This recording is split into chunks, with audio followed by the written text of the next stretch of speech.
And we're live. Welcome back, everyone. Episode 51 of Kids Deserve It. We hope you've been enjoying our weekly chats with educators and game changers from around the country. Also, don't forget, you can check us out on iTunes. And if you haven't picked up a copy of Kids Deserve It yet, today is the perfect day to get your copy of Kids Deserve It. And while you're waiting for it to come in, you can get it on Kindle for $2.99. Also, don't forget, join us for our Kids Deserve It chat on Wednesdays at 8 p.m. Central Standard Time, 6 p.m. Pacific Standard Time. And check out Todd's Periscope right before the chats at 7:30 p.m. Central Standard Time. This week, we've got another great guest, but first, we want to introduce ourselves. I am Adam Welcome, Director of Innovation and Technology in the Bay Area of California. I'm Todd Nesloni, elementary school principal in Navasota, Texas. And our guest this week is Jessica Cabine. Jessica, thanks for being here this week. Oh my gosh, it's like an early Christmas present. Thanks for having me on. We want to remind our viewers to participate in social media using the hashtag Kids Deserve It, as we always love seeing what sticks out to you from the interviews. So, Jessica, we have a few questions for you. So, for those who don't know about you, tell us about yourself. Oh, yes. I started my career in education a little bit off course. I grew up in northern Wisconsin and went to college originally as a music therapist. So I wasn't in education to start and trickled into special education and was an autism teacher in the St. Paul Public Schools for 3 years and then went into special ed administration. So I worked in Austin, Minnesota as a sixth grade through 21 special ed supervisor, then crossed over and became an assistant principal of a middle school. And then got my first principalship at the Woodson Kindergarten Center, and I've been here for 5 years. So it's been really awesome. And this fall, I've been able to join the dynamic team of Nancy Alvarez and Heidi Veal, and I help co-moderate the ECE chat on Tuesday nights. Nice. Very nice. Awesome. Yeah, they're great, ladies. So you mentioned being a principal for an entire school of kindergartners. I know you've got two sections of pre-K, right? Yes. Yep. But the rest is kindergartners. So tell us what that's like being a principal of an all kindergarten school. Well, it's really the happiest place in southeastern Minnesota is what we like to call it. I mean, no day is ever the same when you have that many kindergartners coming into your building, but it is just the most incredible experience to learn and lead with so many diverse cultures, diverse student needs, and the staff are absolutely incredible. I've just gotten the best gift. I hate talking about it too much because I'm so worried someone's going to come and take my job, but I've got about 12 current kindergartners who think they could take over next year. So is it weird just getting a whole new school every year? I mean, because Todd's an elementary principal, I've been an elementary principal, and you have kids that you see year after year, and every year, like, your whole school's just gone and you get new kids. I mean, like, what is that like? The first couple of years was hard because we send them off to first grade, and then the new group comes in and we have to remember, okay, some of these kids have never been in a school setting. They don't know how to open milk cartons. They don't know how to walk in school lines. So our PBIS work has been really critical in ensuring that all students are set up with a foundation for success. One of the great things about living in a smaller community is my first class are fourth graders. And so whatever elementary school I go to, it's a celebrity. Like, they're all like, Mrs. Cabine, Mrs. Cabine. So it's been really neat. So I continue to build relationships with students even after they leave the building, but we do our best in the 174 days that they're there to make sure that they're really set up for success academically and social emotionally too. Very nice. So what's something that you've accomplished this year that you're really proud of, Jess? Oh my goodness. Well, we have really, like I'd like to say, jumped into the deep end without a noodle in regards to our PLCs.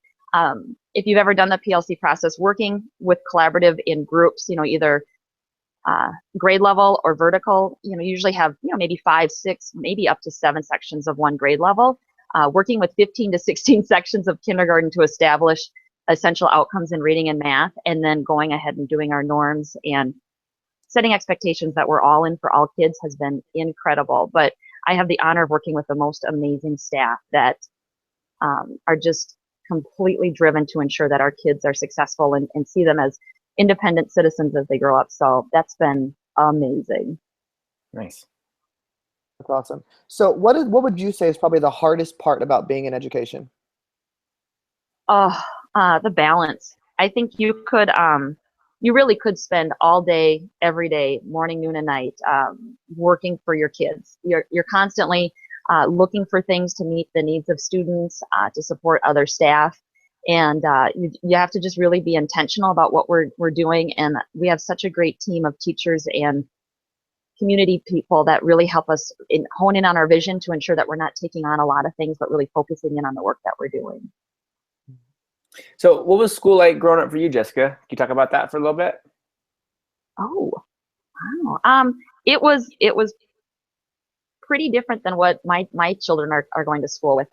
My graduating class was about 64 students living in rural northern Wisconsin. So I was blessed. Both my parents were educators. My younger brother, extremely gifted in so many areas, including harassing his older sister. But just been a really neat experience to be part of a really small community, but then moving to St. Paul Public Schools, which is one of the Twin Cities, and experiencing the diverse cultures and populations really opened my eyes to what learning really could look like for other students that maybe traditionally didn't grow up like I did. Nice. 64, that's small. Wow. That is. And I like to say that I within high school I took typewriting. I'm a typewriter. So this is all fake hair. There's a lot of gray back there. So awesome. Technology is something that I did not grow up with, so that's been quite a challenge for me to grow into that. So Jessica, when you're having one of those rough, tough to get out of bed days, what kind of do you do to kick your butt into gear and to get through the day? Well, I started this year, and it's been just incredible for my own personal growth. I get up, and Nancy gives me a hard time about this on our mastermind group, is I get up about 4:45 every morning, and I do some journaling. And so I reflect on yesterday. What were the things that I was really grateful for yesterday? What am I looking forward to today? And just spending 20 minutes really reflecting on all the good that's going on around me really helps me to set my mind in a positive nature as I walk into the building. And again, if you're having a bad day, I just spend time in a kindergarten classroom. I will get on the scooters with the kids. I'll go out on the playground. I get the disco ball out. We dance. I mean, it's really, they fill your cup up so much. It's really hard to walk out of that building without having a smile on your face. Whenever we have community members or groups come in, I always say, I promise you'll have a smile on your face or you'll get your money back. And I've never had to give anybody any money. So I want to see a picture or video of you on the tricycles. We did that last year. Remember, we did the Principals in Action, ride a tricycle for the day. We had people all over the country, and the kids just go crazy when they see the principal on the tricycle. You can't do that. You're like, yes, I can. It's fun. Oh my gosh, the teachers kind of have whiplash because I was doing it earlier this year. That's a little roll. I always call them like the roller skate coast. You know, you have to hold your hands and your feet up. And she looked at me like, "Are you going to be able to get up from there?" I did have a few kindergartners help me up, but I could have gotten one. Shout out to Brandon Blom. Todd and Brandon visited my school last year, and Brandon had the hardest time on the tricycle. I have it on video somewhere. I mean, it was, the kids were walking by. That. They were like, "What are you doing?" So who is someone that inspires or challenges you to be better? Oh gosh. Well, obviously, and Todd, I told you about this before, is Adam was my SAVMP mentor last year, and incredible. He constantly challenges me professionally and personally to try things that I never really thought were in my reach. So big shout out to you, Adam. You are just a great mentor. But I would also really have to say my three boys who are in the other room that you met before the show. My husband, Rob, just completely grounds me and helps me make every decision personally and professionally to make sure I'm balancing family with work. My son, Kenny, is a sixth grader, and his passion of robotics really led me to deepen my understanding of coding and then bring it to the kindergarten center, which has been fabulous and a great opportunity for all kids. And then my youngest son, Isaiah, he will be in our family 5 years, December 23rd. And we started kindergarten together. So my first year as a kindergarten principal was his first school experience in the United States. So that was incredible. And to watch how he's acquired his English, how he navigates school experiences, and the cultural pieces that I've learned from him have just really made me a better person, a better mom, and a better principal. So they're pretty incredible. Nice. I'm a really lucky wife and mom. So what would you say probably is your biggest advice that you would give to educators?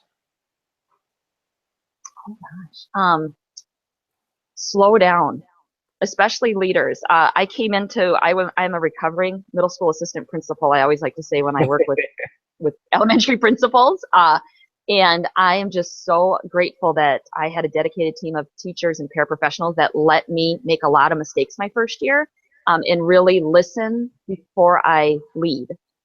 So I really needed to listen to what everybody was saying about the importance of developmentally appropriate practices. I needed to really learn more about those for myself before I could lead at a kindergarten center. So really just slowing down and talking to people who have been invested in the culture in your building, and just really celebrating the small successes, because those big things come down the road, but just the mini celebrations are so critical for your culture. All right, Jess. Every week we like our guests to leave a challenge for our viewers. What is your challenge for the week? Well, we are approaching holiday season, and it can get really busy and stressful with work and family and just everything going on, and it will go super quick. So my challenge was really going to be to create some white space in your calendar as an educator, because we invest like 150% of our energy and time in our students and our families, but we also need to take a little time for ourselves. So really encourage you to go ahead and take that time. And I usually use the hashtag principle and balance for my own accountability to make sure that I'm using my time wisely, but also taking some time to recharge myself. Awesome. I think that is a great challenge. Jessica, thank you so much for being on our show this week. We Absolutely. have loved getting to hear from you and chat with you. Yeah, And it's been a lot of fun. just- Thanks again. I just realized that Todd and Jessica have met in person, but I've never met Jessica in person. What's up with that? But we have plans. We have plans in the works. Right? October Yes. 2017. Wear your spam shirt. Marathon. We want to thank everybody for watching the show. And remember, you can tweet us using @KidsDeserveIt or the hashtag #KidsDeserveIt. Join our Twitter chats on Wednesday. And make sure you check out our next guest, who is Jeff Herb. We hope everybody has a great week, and we will see you soon.